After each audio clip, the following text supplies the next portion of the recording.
Hello, and welcome to the course. I'm your host today, Stephen, and I'm speaking with Professor Brodwyn Fischer from the Department of History. Professor Fischer is a professor of Latin American history who describes herself as a historian of inequality and its persistence. She is also a part of the Faculty Advisory Committee for the Mansueto Institute for Urban Innovation, the Art and Architecture Committee, and the Latin American Faculty Working Group, as well as a faculty affiliate at the Center for Latin American Studies and the Center for the Study of Race, Politics, and Culture. She's here today to talk to us about her career path and how she became a University of Chicago professor. Professor Fischer, welcome to the course. How are you? I'm doing fine. How are you? I'm doing well, thank you. Want to get into your sort of backstory and how you ended up where you are, but first I'd like to hear just a little bit about where you are and what you do. So could you just tell us, what you teach, what you study, and just a little bit about your current role? Sure. So I am a professor of Latin American and Brazilian history. I'm mainly based in the history department at the University of Chicago, and I've been here since about 2013. I'm a former director of the Center for Latin American Studies here, and I'm also involved in a lot of programs across campus, including programs that involve issues of race, issues of cities and the environment, and lots of other sort of smaller programs that my students get me excited about. Could you just sort of quickly lay out for us like an overview of your career path? I'd also love to hear, maybe you just provided it already, but is there sort of a quick explanation of your research that you would give to a layperson who is not familiar in the topic? Sure. So let me start out with my research. Yeah. So I am a historian, but I have really for about 30 years kind of worked at the juncture of a lot of different disciplines. And so the issues that I'm really interested in have to do with cities, inequality, citizenship, and race. And those are obviously topics that lots and lots of disciplines are concerned with. So I really end up sort of crossing lines between anthropology, sociology, urban studies, even things like architecture and human rights as I work through my topics. And I've written to date or co-written 3 books and many articles on a pretty wide variety of topics. So in general, they all focus again on these issues of cities and inequality and race and law and citizenship. But my first book was about 20th century Rio de Janeiro, Brazil. My second edited book was about what we call urban informality, or the kinds of cities that people build themselves outside of the boundaries of legal regulation all over Latin America. And I've just finished a book co-written with Kayla Greenberg, who's a professor at the University of Pittsburgh, on slavery and abolition in Brazil. But my own contribution to that is really about sort of the urban legacies and afterlives of slavery. And I'm currently finishing a book about slavery and its afterlives in cities in Brazil, which I hope to finish on a fellowship next year. So that's kind of a quick summary of the kind of work that I do. And I guess if I were to start my career trajectory, so I went to college in 1987 at the age of 16. I was originally from the West Coast, grew up in Oregon mainly, and I went to what was then Harvard Radcliffe. It would now just be Harvard. And I didn't really know what I wanted to do. I thought maybe I wanted to be in theater or that I wanted to be a writer. I'd done a lot of theater as a child. But after I went to school, I had the kind of unexpected discovery that what I really loved to do was to research and to write. And that really came just through wonderful classes that I took that allowed me to get into the kind of original historical sources that historians work with to try to recreate the past. And I just found that incredibly exciting. I also found it really exciting to be in a discipline, history, where you could really focus on people's stories. Mhm. And the kind of history that I love to read and that I love to write has to do with the ways in which normal people's stories interact with the great forces of history. And so I was lucky enough to have teachers as an undergraduate who really brought that to life for me, and it was very exciting. So that was one of the discoveries that I made as an undergraduate. But in addition, there was, of course, a whole world around me that seemed to converge oftentimes on the campus of a place like Harvard, because you're always having speakers coming through and the exciting issues of the day debated. And in the 1980s and into the early 1990s, in some ways, Latin America was kind of the equivalent of what we might understand the Middle East to have been over the last couple of decades. That is, that it was a place where the United States was very involved politically and militarily, where the stakes were very high of US actions. And in addition, because there was such an enormous wave of migration coming from Latin America to the United States, then it was really obvious even then that we were living in a country that was substantially Latin American. And so I had a lot of interest in Central American politics. I worked in a refugee center. And that kind of came together with this scholarly interest in history. And I discovered that if I took courses in Latin American history, I could actually so often end up being the first person to write about these really big and really exciting topics, That's cool. because the historiography of Latin America is not as dense as, say, the historiography of the United States or France or England. So I got really excited by that sense of discovery. It's almost like what an investigative reporter would do. And I decided that I really wanted to see what I could do to find out more about a career as a historian of Latin America. You mentioned that, you took some history courses that really sort of conveyed to you the power of being able to tell people stories. And I'm just curious, like, what courses did you take, and were there any particular professors who, you look back and you realize like that was one of the moments where I figured out where I wanted to go? Yeah, on a couple of different registers. So I would say that the first course that I ever took that made me realize I wanted to be a historian, or at least do more work of this kind, was a labor history course that was taught by Eric Arneson, who is still a professor of US history. And it was just a seminar really for both undergraduates and graduate students. And I don't know what I was doing taking it as a first year college student, but somehow I happened into it. And it was the kind of course where all we really did was read a book every week and discuss it. And then there was a final research paper. And I remember going to the Schlesinger Library at what was then still Radcliffe College. It's now the Radcliffe Institute.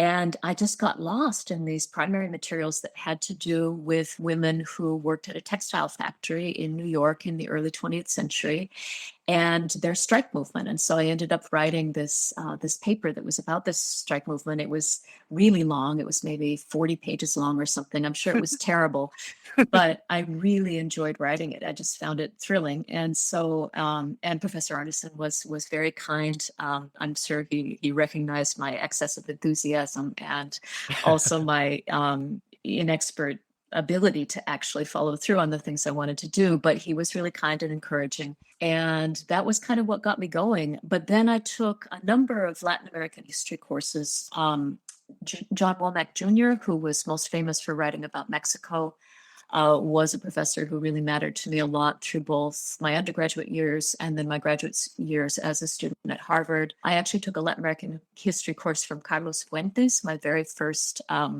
semester of college.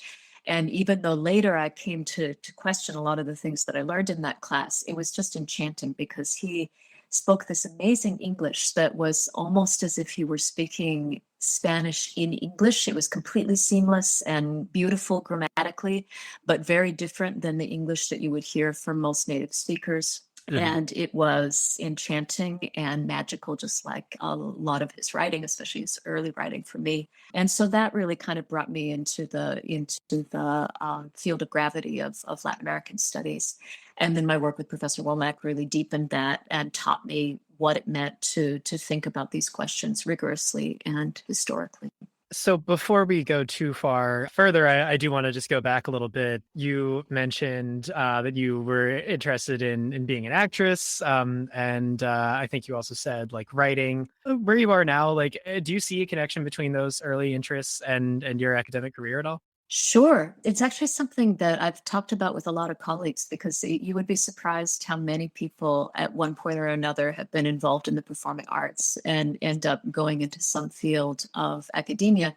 I mean, for me, I had, from about the age of 8 until 16, I guess, I had done a ton of local theater and, I'd done advertisements and sort of small time things. And I actually thought about going to theater school instead of going to a university. But I think, I came from a family that was very low income. and really insecure. I grew up mainly with my mother. She hadn't graduated from high school at that point, although later she went on to study at university and postgraduate. But when I was growing up, she was really just trying to get by with three kids on her own, and so we were always sort of scrambling to pay the rent, to have enough food on the table, all those kind of basic things. And I think I sort of realized when I went to college, unlike a lot of people who experience being a student as a form of poverty, when I went to college and had essentially a need-based financial package, it was the richest I'd ever been. I mean, I could count on my room and board being paid. I certainly had more money than my family did at that point. And it made me realize that it would be hard for me to have a career where I would have absolute economic uncertainty in front of Yeah. me, which, a creative career really is that. And so for me, there was something about writing history that was both incredibly creative in the same way that both drama and writing were, but that actually held out at least some possibility of having a salary and having a regular job that you could count on. And to me, that combination was really great. And I also sort of felt politically like even if I never did any scholarship that was worth anything, and I hope I've done some scholarship that's worth something, but even if I never did, that just the process of teaching about a region where the United States has always had such an incredible impact, and yet citizens of the United States have never known very well. Hmm. Just the impact of being able to teach that would be meaningful. And so I would always feel like I was at least not doing any harm and maybe doing some good in the world just through the teaching work. And as a teacher, it's really interesting how many of the skills that you learn if you go fairly deep into acting courses, you actually end up applying. I mean, not just the obvious things of learning how to present your material, learning how to lecture, but also things like trying to figure out how to listen to people in a room and how to get a sense for how people are understanding the things that you're saying, all kinds of things about sort of rhythm and timing, certain things about how to put ideas together in ways that maybe are more effective than others. I mean, there's just all kinds of things that you learn in the performing arts that are incredibly useful when it comes to being an academic in the classroom and also presenting one's ideas in other kind of fora. Yeah, one of the questions that we've been asking people is, was there a moment where you decided I would like to be a professor? I am going to pursue this. Was there a moment or an experience that you had that convinced you that this was the track to follow?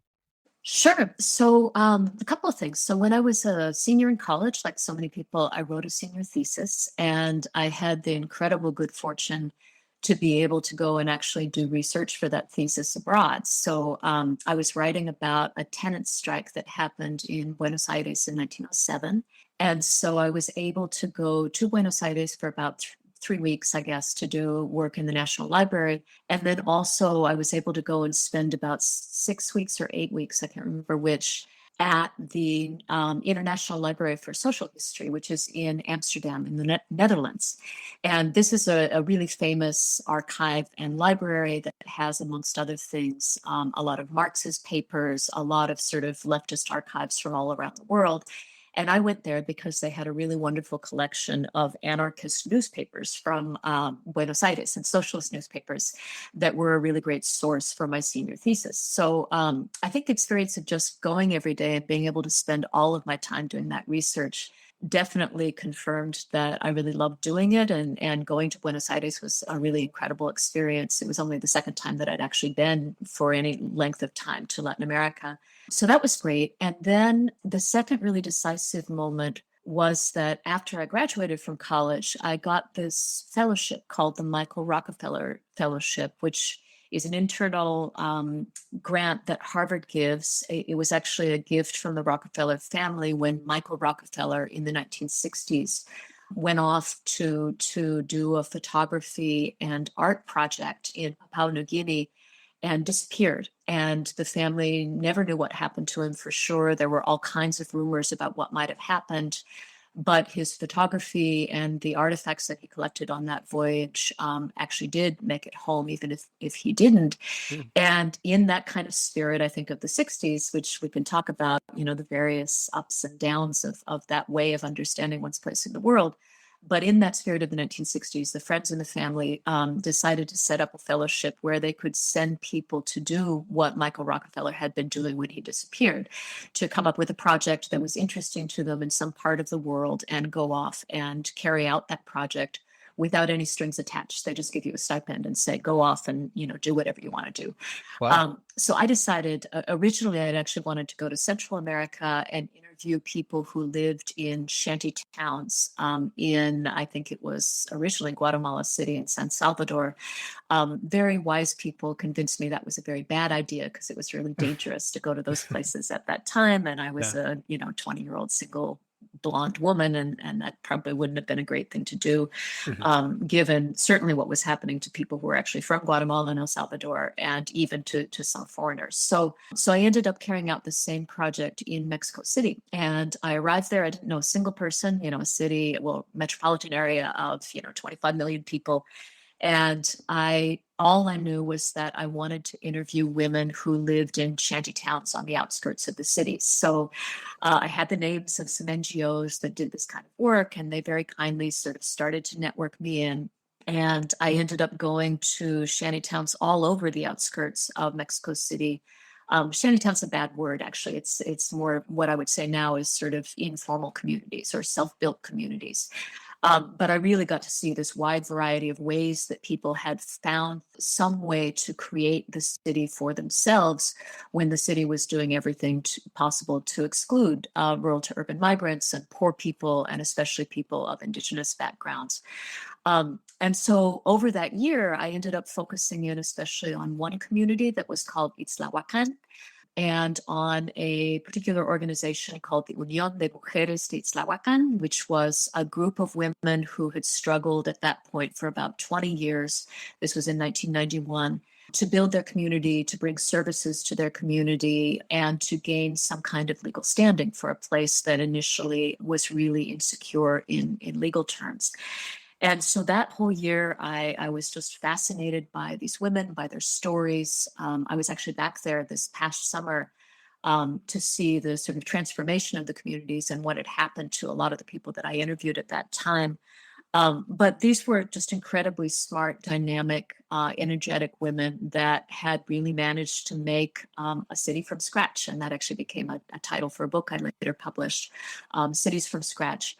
But I would say that that moment was actually probably more decisive than anything else that I did in college in terms of Mm. putting me on the path I would follow later, because it wasn't academic in any way. That is, I never published anything. And in fact, it was kind of a commitment that I made that these interviews were meant to be an archive for these communities and not something that I, as an outsider, was going to use for my own academic benefit. And so what we did was record these very long interviews. Then I would transcribe them, and then I would bring the transcription back to the woman I had interviewed. And she would tell me what she didn't want in the public archive. And so, usually in the interview, it would go on for 3, 4, 5 hours. They would tell me all this personal gossip. There would be all of these kinds of, stories. And then later, when they saw it in print, they would say, oh, nobody can know about that. You have to sort of go and edit and change it. But what they taught me that has stayed with me absolutely for the rest of my career is that there are certain logics and there are certain ways of understanding what's important that only somebody who is from that place and has had that experience is going to be able to explain to you. And so, even though many of the things I later discovered that they told me were not necessarily literally true, that is, that, people are people and they have all kinds of reasons to tell stories in certain ways, and they don't always match up with what might be kind of an empirical record of what happens. But the logics that people use, the things that are important to them, the causal factors that they see as being crucial to their own histories, but also crucial to the connections between their personal histories and the big histories of their city, of their nation, of their world, those logics are precious. And I had already known from my own background as somebody who was low income in the United States that it's really easy for academics to just not understand those logics and Mhm. therefore to overlook them. And what I learned in Mexico was that, as a scholar, if I didn't spend some time listening to those logics before I went out and started trying to design my research plans and my questions and eventually my narratives, then I was never going to understand what was really most important to me, which was the link between everyday histories, grassroots histories, and the kinds of big forces and big questions of history that we historians usually write about. One question that I was going to ask was, have you had any substantial international experience? But I think you've covered some of that. um, Well, that's the just if I can add to that, because I would be remiss, I think, if I didn't. So that was the first time that I'd lived abroad for more than a couple months. I hadn't, and the summer before college, when I worked at Wendy's in high school so that I could afford to go to Europe backpacking, and so I managed to accumulate about, I think it was $1,200, and I went to Europe. But other than that, I'd never been abroad before college. But anyway, so after that. That time in Mexico, I went to graduate school, but I actually didn't, by that point, I knew that I wanted to write about cities and inequality and social movements and self-built cities, informal cities, but I didn't really know where. And so when I first went to graduate school, somebody had told me that Brazil would be one of the most interesting places in the world to study this. Mainly because there's just been a consciousness of these kinds of communities for a really long time there. So there's a really good archival record of it. mhm. And indeed, when I went in the summer of 1993 to Brazil, I found that that was true. And I completely fell in love with Rio de Janeiro and ended up spending much of the 90s either living there or wishing I was living there and doing a lot of oral history work like I'd done before, but also very deep archival work on the questions that ended up informing my first book, which was also my doctoral dissertation. And I mean, I think I've gotten a sense of, the things that bring you joy about this. I think you've spoken really eloquently about why this research matters and is fulfilling. But we'd also like to know, is there anything about your job that you don't particularly enjoy? Like, what are the most difficult or just least enjoyable aspects of what you do? Sure. So let me give you a quick rundown. I finished my PhD in 1999, and then my first job was at Amherst College, my first tenure track job. And I was only there for 2 years, and then my husband and I were lucky enough to get jobs in the same great city of Chicago. So I went to Northwestern, and he came here to the University of Chicago. And then in 2013, we were both offered a job at the University of California, Berkeley. And that was enough to convince the University of Chicago that to keep us here, maybe they should offer me a job so I didn't have to commute. We always lived down here in Hyde Park. So I reluctantly left my really wonderful colleagues at Northwestern and came here. So that's kind of my trajectory. I was promoted to tenure in 2008. And then when I moved to Chicago, I was promoted to being a full professor. So that was kind of my basic trajectory. And in all of that, what I've really loved, and it won't be any surprise given what I've said before, is the opportunity to spend tons of time in Brazil and all across Latin America. I go as often as I can to any country that will have me and have continued to do my research mainly in Brazil. I also really love the process of research and writing. I really enjoy the students, and I have to say that the students at the University of Chicago are the best students by far that I've ever worked with. They are so curious, they are so committed, they are so sincere in their curiosity. They're so demanding of us as teachers, and I think all of that is just a joy to be around. I always feel when I go into a class pretty sure that somebody's going to ask me a question that I don't have an answer to, and that's the best part about teaching at the University of Chicago. It constantly stretches me. And the graduate students here are also really wonderful. And I'm really proud that we've begun to build a really substantial program in Brazilian history. We now have a bunch of students who are natives of Brazil, but have come here to do their PhD. And that just brings a whole other dimension to the work that we do. And we have a lot of other students that are based at different places in Latin America. And all of that just brings a lot of joy. I still love being an educator about this region and having the chance to expose people who have family heritage in Latin America to dimensions of their heritage they might not know, and then also educating people who have no connection about the region. But I would say in all of that, the things that I don't like so much, probably not surprisingly, have to do with influences in the direction of the university that I think tend to dampen curiosity and creativity and kind of the pursuit of ideas. Hmm. A lot of that has to do with the time that we spend sort of fulfilling bureaucratic requirements, and that has certainly increased over the last couple of decades, I think, in most institutions. Mhm. I think there's also a part of university life that has begun to be more about show than it is about do. And in that sense, the kinds of things that we do to sort of sell ourselves as an institution that's all about ideas, very ironically, sometimes get in the way of our actual pursuit of those ideas. And so that I think is troubling to the extent that it happens. And I think that there are sometimes motivations in academic life that force us to sort of weigh real needs that institutions have, like fundraising and like publicity. Those sometimes really do come into conflict with the interests that we would pursue if we were really doing the best that we could as teachers and as scholars.